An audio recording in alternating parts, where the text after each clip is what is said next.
Olá, seja bem-vinda, seja bem-vindo. Eu sou o Fernando Rocha e essa é a nossa TV Cartão de Todos. Nesse episódio, a gente vai falar de uma doença que atinge cerca de 20 milhões de brasileiros. É uma doença silenciosa, é praticamente uma bomba relógio. O assunto é diabetes, que também tem uma relação direta com outro grande problema, a obesidade.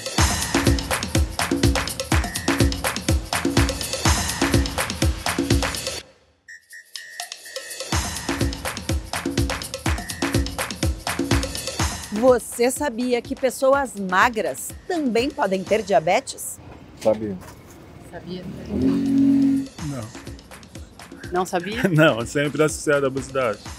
Se tomar cuidado, pode ter diabetes. Porque a gente vai estar comendo muita coisa doce, né? Exagerando no alimento, é perigoso. Todos podem ter, né? Não só pessoas idosas, como jovens também, né? Acho que é o controle de tudo, né? Controle do açúcar, da alimentação. Na verdade, eu conheço duas pessoas que têm. E tem que ter todo aquele regime. Regime de tudo. Fruta, até fruta. Falei, nossa, isso eu sei. E elas são magras ou estão com excesso de peso? Magrinhas. Sim, inclusive eu também já vi crianças, né, que às vezes nem teve tanto contato com doce, que acho que a gente associa diabetes a doce. E não necessariamente, né? Não sei se está correto, mas eu acho que não necessariamente dessa forma. Você se cuida como? Eu não me cuido, moça. Eu como de tudo. Porque eu acho que vem do alimento, né? Sobre isso, né? Então, gosto muito de açúcar. Gosto de muita coisa doce. Muito bem, chegou a hora de entender mais sobre esse assunto que todo mundo fala, mas também todo mundo tem muitas dúvidas. Diabetes, essa relação da doença com os doces, com o açúcar.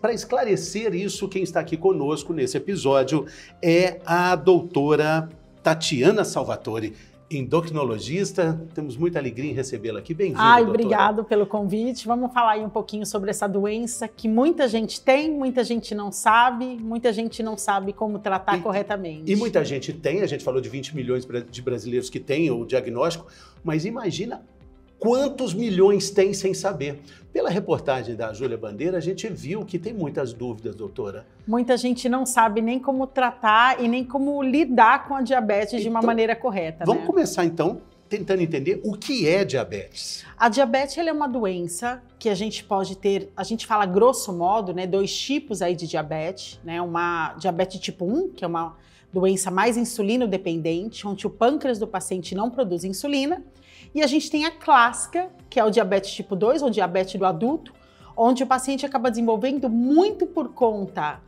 da obesidade ou de uma resistência à insulina.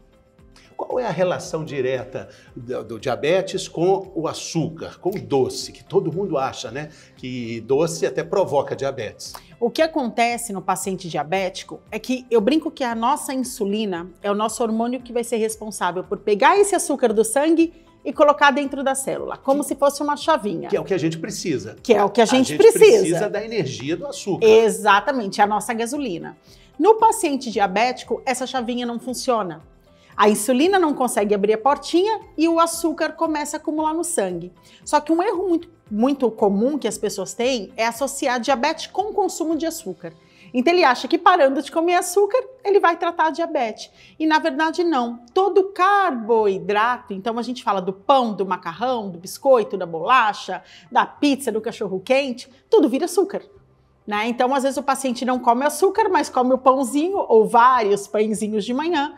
E esse pão acaba gerando açúcar, que acumula no sangue e acaba gerando um quadro de diabetes. Frutas também têm açúcar. As frutas também têm. E aí, um dos costumes que as pessoas têm é acharem que, então, ele não pode comer fruta.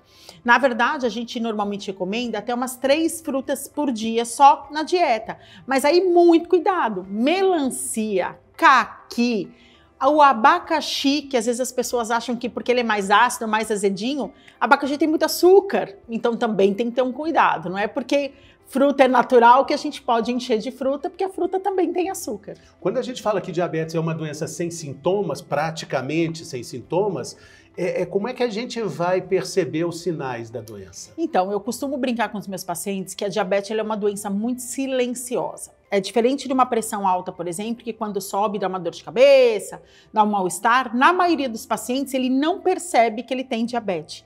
Quando que ele vai perceber? Quando ele descompensa. Então, é aquele paciente que começa com os 4 P's que a gente fala. Então, ele perde peso, ele tem aumento de apetite, e mesmo comendo muito mais, ele está perdendo peso, ele bebe muita água, ele faz muito xixi. Então, é aquele paciente que está muito descompensado, e aí você pensando num açúcar no sangue de 500, 600, 4 P's, que a gente fala que é a polifagia, polidipsia, poliúria e perda de peso. Traduzindo... Perda de peso, então ele está emagrecendo, está comendo muito, então assim, ele come, mesmo assim está emagrecendo. Faz muito xixi e bebe muita água. Uma coisa interessante, Fernanda, é que às vezes os pacientes relatam que quando eles vão fazer xixi, começa a ter formiga no banheiro.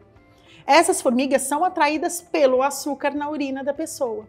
Muitos às vezes desenvolvem, que a gente fala um hálito cetônico, ele tem um cheiro de uma maçã passada, um cheiro de acetona na respiração. Isso também é sinal de uma diabetes descompensada. Interessante essa observação. Formiga no banheiro, perto do vaso sanitário, é um indicativo de que alguém na casa precisa investigar essa questão. Tanto é que na antiguidade os testes para diabetes eram com urinol, né? Exatamente, se do chegasse paciente. Formiga, o diagnóstico estava feito. Estava né? feito o diagnóstico de diabetes. Mas hoje o diagnóstico é até mais simples. Eu acho até um paradoxo essa questão, porque tanta gente tem diabetes e não sabe, e o exame não é tão complicado, doutor. Não, o exame é muito simples. Normalmente, o que a gente acaba pedindo no consultório? Uma glicemia em jejum, e eu costumo falar que a glicemia em jejum é uma foto daquele momento do paciente, né? E a hemoglobina glicada, que a gente consegue fazer uma média dos últimos 4 meses. Dessa média de açúcar no sangue do paciente. Isso é o exame de sangue. Exames de sangue que a gente pede de rotina, que são exames super sensíveis. Um outro exame que a gente tem pedido também é o teste de tolerância de 1 hora, mas aí é um exame um pouquinho mais complexo para o paciente fazer. Então, glicemia em jejum e hemoglobina glicada são excelentes e a gente consegue fechar um diagnóstico, tanto no diabetes quanto no pré-diabetes nesses pacientes. Pré-diabetes. O que vem a ser? É uma outra patologia? É uma outra doença? Eu brinco que o pré-diabetes é aquele paciente que está subindo no muro para virar diabético. Então, tudo começa com uma resistência à insulina. Então, às vezes o paciente ainda não está pré-diabetes, mas a insulina está altíssima. Então, eu falo para eles, olha, você não está ainda com o pezinho lá, mas se você não cuidar, você vai virar. O pré-diabetes é exatamente essa porta de entrada. É aquele sinalzinho de alerta que o paciente tem que ter, que tem que criar, de falar assim, se eu não cuidar, eu sou forte candidato para diabetes. A gente sabe que dependendo do nível da pré-diabetes, né, então pensando numa glicada aí de 6,3, 6,4, a chance dele em um ano evoluir, né, para um diabetes é de mais de 50%. Então, é aquele momento que tem que ligar um sinal de alerta e a gente tem que reavaliar a alimentação, a atividade física, que é super importante, uma perda de peso, para poder regredir desse pré-diabetes para a saúde, né, para ficar saudável realmente esse paciente. Quando a gente fala dessa dificuldade de uma alimentação mais consciente, não vou nem falar saudável, porque essa palavra acaba sendo muito abrangente, a gente fala das crianças também. Diabetes nas crianças, um problema quase de saúde pública, não é, doutora? É um problema de saúde pública, porque quando você pensa numa diabetes tipo 1, muitas vezes a criança tem essa deficiência de insulina e a gente vai entrar. Mas o que eu mais vejo hoje em dia nas crianças que estão pré-diabéticas ou desenvolveram diabetes é a obesidade. São crianças que comem de tudo em grande quantidade, principalmente os ultraprocessados, suquinhos prontos, refrigerantes, e comem em grande quantidade, às vezes por uma ansiedade, enfim, comem na tela, né? Então hoje a gente nem fala da TV muitas vezes, mas do celular, do tablet. Eles não percebem o que eles estão comendo, então eles vão comendo em grande volume. São crianças que, por conta da situação que a gente vive hoje, né, não brincam mais na rua, como a gente brincava na nossa época, então são crianças de apartamento, são extremamente sedentárias e vão evoluir para uma diabetes, caso não cuidem aí na infância. E quando a gente fala dessa atenção dos pais, acaba sendo difícil, porque está difícil até para os pais cuidarem da própria alimentação e esse descuido com a família acaba sendo uma consequência. É geral, eu falo que quando tem uma criança pré-diabética, a família inteira provavelmente está pré-diabética. É muito difícil você encontrar tipo, só a mãe ou só o pai. Né? Achou na criança, você vai pesquisar, mãe e pai são pré-diabéticos. E aí engloba uma mudança de estilo de vida, a gente bate muito nessa tecla, né, da mudança de estilo de vida da família inteira. Né? É a alimentação do filho, da mãe, do pai, do avô, da avó, do tio, então acaba envolvendo a família inteira nessa mudança desse estilo de vida. Muita gente fala também da diabetes com a expressão bomba relógio, aquela que tem uma data para... alguma coisa vai acontecer ali. Quando a gente coloca obesidade nessa mesma frase, aí essa bomba relógio ganha uma potência maior ainda. Ganha uma potência maior, porque a gente sabe que a obesidade ela é um fator de risco para diabetes, para evoluir para esse paciente para um diabético. Só que a obesidade, além da diabetes, ela traz outros problemas também. Então, ela aumenta risco cardiovascular, que a gente fala, é uma doença inflamatória, exatamente. Ela acaba levando a uma gordura no fígado, né? A gente sabe que esse acúmulo de açúcar no sangue, ele é convertido em gordura e ele vai depositar nos seus órgãos. Então, muito se fala da gordura no fígado, mas não é só no fígado. Acumula no pâncreas, acumula no coração, acumula no rim, acumula nos tecidos musculares. Então, o corpo, ele tem o objetivo de vida dele de poupar energia. Então, ele vai poupar na forma de gordura e ele vai acumular. E essa gordura acumulando, eu sempre brinco com os pacientes que além de estar no tecido subcutâneo, ela vai pegar órgão. Você sabia que o acúmulo de gordura abdominal é um dos maiores fatores de risco para diabetes? Tô sabendo agora. Então, você falando. Sim, eu vi até uma propaganda na televisão falando sobre as medidas, né, do homem ter uma medida correta, passou dessa medida, já está sujeito a ter, né, e a mulher tem uma medida inferior, né, na cintura. Já ouvi falar. Depende a circunferência aqui, pode ser que tenha, né? Tem que tomar cuidado com isso. Tem. Importante isso, medidas diferentes para homens e mulheres. A medida para os homens, todo mundo tem uma fita métrica em casa. A medida para os homens é de 102 centímetros, honestidade, tem que ser na altura do umbigo. Exatamente, não adianta pôr para cima nem para baixo, não, né? Dá para encolher a barriga na hora? Mais ou menos, mas aí você vai estar mentindo para você mesmo, né? Para você mesmo, para você mesma. Então, 102 centímetros para o homem, para os homens. E 88 para a mulher. Mulher tem que ser a barriguinha um pouquinho menor que o homem. Para as mulheres, 88. 88 centímetros. 88 centímetros. Guarde esses números, eles podem ser a diferença entre uma vida com saúde ou não. Para as mulheres, fita métrica na mão, 88 centímetros. Na altura do umbigo, a fita métrica tem que fechar aqui no umbigo. Para os homens, 102 centímetros. 102 centímetros. Quando a gente fala de uma obesidade, a gente fala dessa também considerada uma pandemia mundial de diabesidade. Diabesidade. Todo obeso vai virar um diabético? A grande desse obeso virar diabético é muito grande, porque o mecanismo da obesidade, a gente sabe que gera uma resistência à insulina, porque a obesidade ela é uma doença inflamatória. Então, os fatores inflamatórios que são liberados no sangue, eles geram uma resistência à insulina e isso evoluciona para uma diabetes, tá? Muito provavelmente ele vai virar diabético. Mas eu vejo que o grande problema da obesidade é que, como você falou, né? A gente tem uma pandemia de obesidade, a gente tem dados que até 2050, mais ou menos 70% da população vai ser obesa ou vai ter um sobrepeso e muitas das vezes esse paciente ele não busca ajuda, ele não busca apoio porque ele acha que é culpa dele, porque ele acredita que a obesidade é uma escolha, né? Como se ele acordasse de manhã, quisesse estar acima do peso, e não é isso. Como se a obesidade fosse falta de caráter, né? Falta de vontade, falta desleixo. De vontade, não é. É preciso falar sobre isso, é preciso buscar ajuda, é preciso encarar esse problema. Fingir que ele não existe... Não adianta tampar o sol com a peneira. Não adianta, não adianta. Doutora, eu queria te convidar para assistir conosco aqui um quadro que a gente tem chamado Prosa de Consultório, onde a gente ouve histórias que são colhidas nos consultórios parceiros, histórias de diferentes áreas médicas, para a gente entender um pouco dessa luta de uma vida melhor, com mais saúde, com mais plenitude. Vamos acompanhar? Exatamente, vamos lá.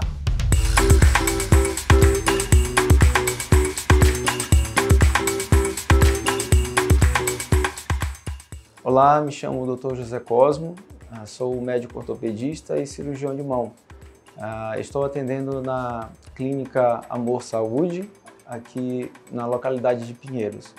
Uma história interessante, né, de atendimento e consulta aqui foi de uma paciente que eu atendi, vou dar o nome fictício, Maria Aparecida. Ela veio sofrendo de lombalgia, né, com quadro de ciatalgia aguda. E ela trouxe consigo o seu marido, seu esposo, que ao cumprimentar, né, eu identifiquei que ele tinha uma lesão na mão, né? E a partir disso ele acabou se tornando também meu paciente, a partir dessa consulta com a esposa. E o caso interessante dele é uma lesão, né, de um nervo periférico, né, nervo ulnar, que ele teve um acometimento há mais ou menos 8 meses, né? E dentro desses 8 meses ele não sabia, né, que o membro dele começou a se atrofiar, a musculatura começou a entrar em declínio, né, e com sintomatologia, né, da topografia do nervo ulnar. Então passou esse tempo inteiro, nunca fui procurar ajuda, solicitação de atendimento, e nessa ocasião, né, eu como cirurgião de mão identifiquei logo de imediato ao cumprimentar a mão dele. Então a partir dali iniciei a consulta, né, na semana seguinte, e a partir dali começou a fazer a investigação a partir desse tipo de lesão, né, que foi identificado. E graças a Deus foi encaminhado para a unidade hospitalar adequada para poder fazer o tratamento cirúrgico que já estaria precisando de forma urgente. Então foi um caso que eu achei interessante, que nessa ocasião, né, pelo esse olhar clínico, né, como cirurgião de mão, acabei, né, ficando feliz em atender o paciente e saber que ele ficou bem após esse momento.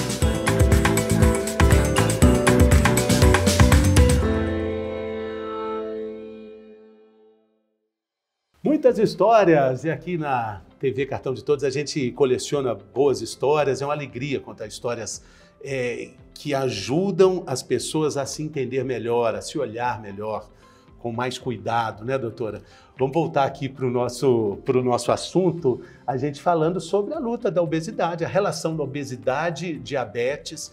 E quando a gente fala dessa luta, tem muitos mitos e verdades, né?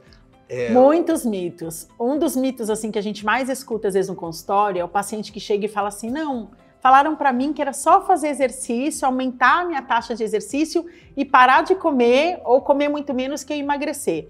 Mas a gente sabe que isso não é verdade, Fernando, né? A gente sabe que a obesidade ela é uma doença crônica, então a gente tem que encarar ela como uma doença crônica. Eu costumo falar no consultório para os pacientes, né? Quem tem diabetes pode parar de tratar porque acha que está curado? Não. A obesidade é a mesma coisa. Ela é uma doença crônica, né? E ela é uma doença a longo prazo. Então, eu vejo que um dos erros que a gente tem no consultório também é o paciente que acha que ele vai tratar essa obesidade por um período, né? Mas que só às vezes com uma medicação, sem uma mudança de estilo de vida, ele vai estar curado e ele não vai voltar a emagrecer mais. E isso é um erro, né? Mesmo que seja uma bariátrica ou que seja uma medicação, e hoje a gente tem medicações muito potentes para o tratamento da obesidade, se o paciente não adquirir a consciência, né, que é crônico, que ele vai precisar tratar isso para o resto da vida, ele vai acabar ganhando peso de novo. O emagrecimento não é um ponto de chegada, pelo contrário, é um ponto de partida, né? E a senhora falando dos medicamentos, hoje modernos, esses medicamentos partem também do controle do diabetes, né? Partem do controle do diabetes. As drogas mais potentes que a gente tem hoje, né, disponíveis no mercado, é a semaglutida e a tirzepatida, que foi popularmente conhecida como Ozempic ou Mounjaro. Elas foram medicações que a primórdia, né, foram desenvolvidas para o controle da diabetes, porque elas têm uma molécula dentro delas que aumenta a secreção de insulina no corpo. E aí viu-se que essas medicações também auxiliavam na perda de peso. Então, você tratava duas coisas. Você tratava diabetes, e um dos problemas da diabetes é a obesidade, então você já tratava as duas coisas. Você trata a obesidade do paciente e melhora aí o controle glicêmico dele. Agora, também tem um recado muito importante para você que está acompanhando a gente e que tem diabetes. A diabetes ela é complicada, né? Você tem que tomar insulina, você tem que saber ter um controle, açúcar. Como? Você tá diabética? Então, como é que é isso, amiga? É uma sensação horrível, né? notícia é que a vida pode ter mais qualidade com mais atenção.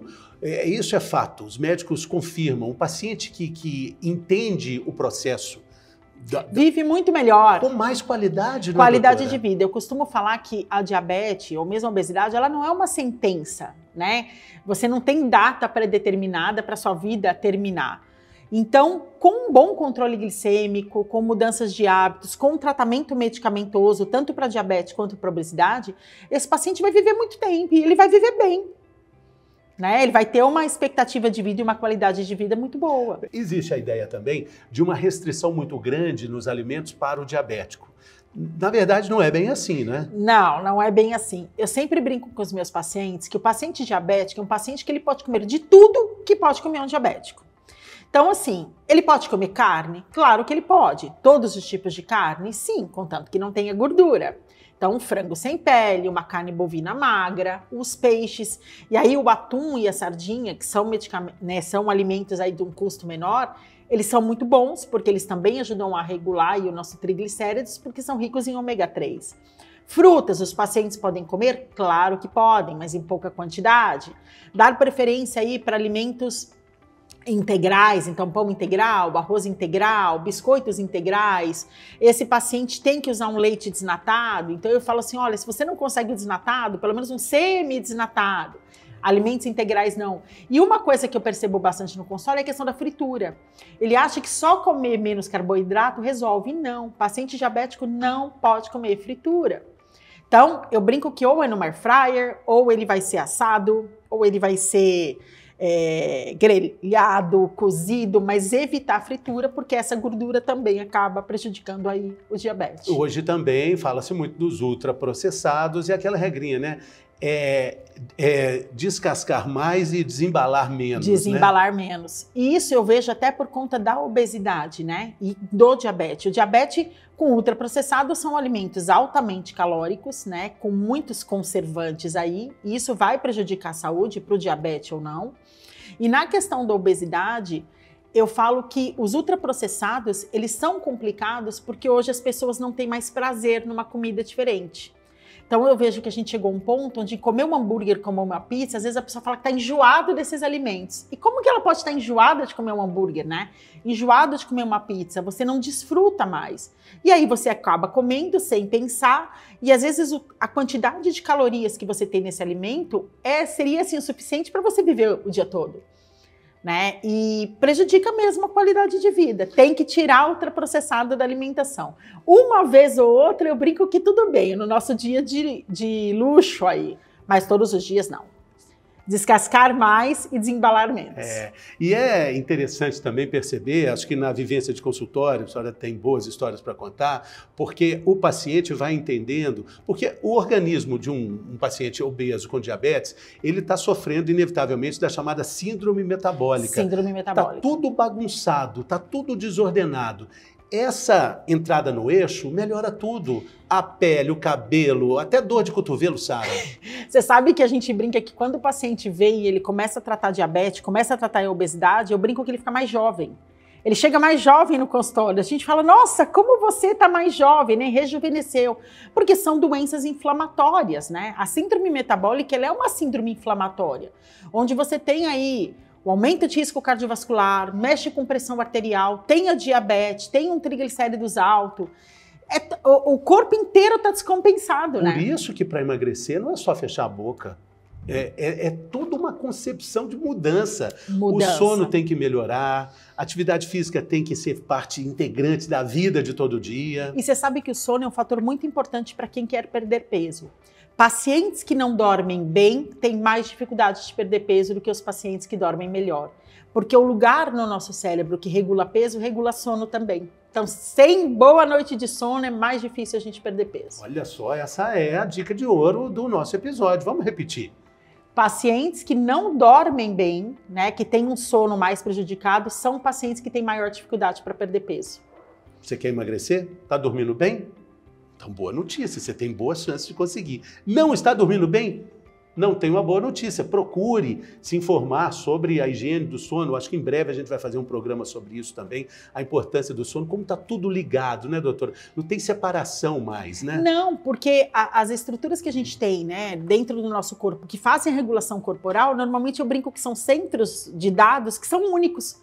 Tudo converge para o mesmo lugar. Então, se a gente não trata uma coisa direito, a gente acaba descompensando nas outras. Não precisa nem falar da saúde mental também. Bons pensamentos, bons amigos, bons hábitos. A saúde mental, em termos de obesidade, ela tem um impacto muito grande, né? É uma das raízes da obesidade a nossa saúde mental. Depressão, ansiedade, que se não for tratada, acaba impactando lá na frente. Acaba impactando lá na frente, mas existem boas alternativas, boas escolhas. Aliás, as escolhas são muito importantes. A gente tem muito orgulho de dizer aqui, na nossa TV Cartão de Todos, que é uma trajetória, é uma jornada. E lá na frente, fazendo tudo certinho, com boas escolhas, com bons hábitos. Sim, porque quando você pensa numa melhora de alimentação e numa atividade física, e aí qualquer atividade física, né? Eu brinco com o paciente que tem que se movimentar. O paciente tem que fazer uma atividade física que ele goste, né? Porque aí quando você gosta, você não desiste de fazer. E isso para a saúde mental, para a saúde metabólica é super importante. E é super importante fazer tudo isso para a gente chegar lá na frente e dizer com muito orgulho, tá tudo certo.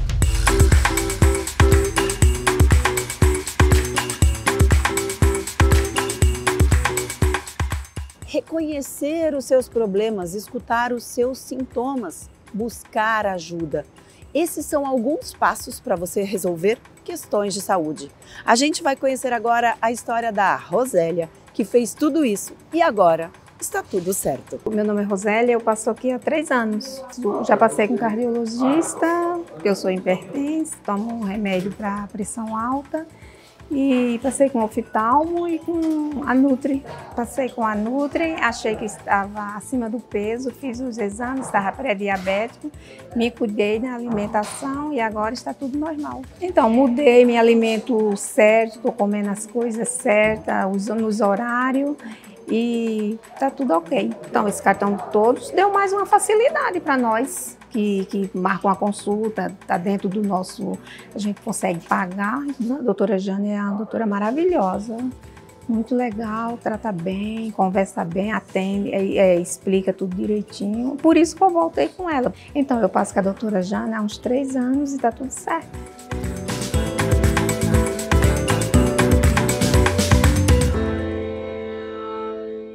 E o nosso episódio fica por aqui. Muito obrigado pela sua companhia. Faço um convite para que você continue acompanhando os programas da TV Cartão de Todos no Instagram e também no YouTube. A gente se vê por lá. Saúde!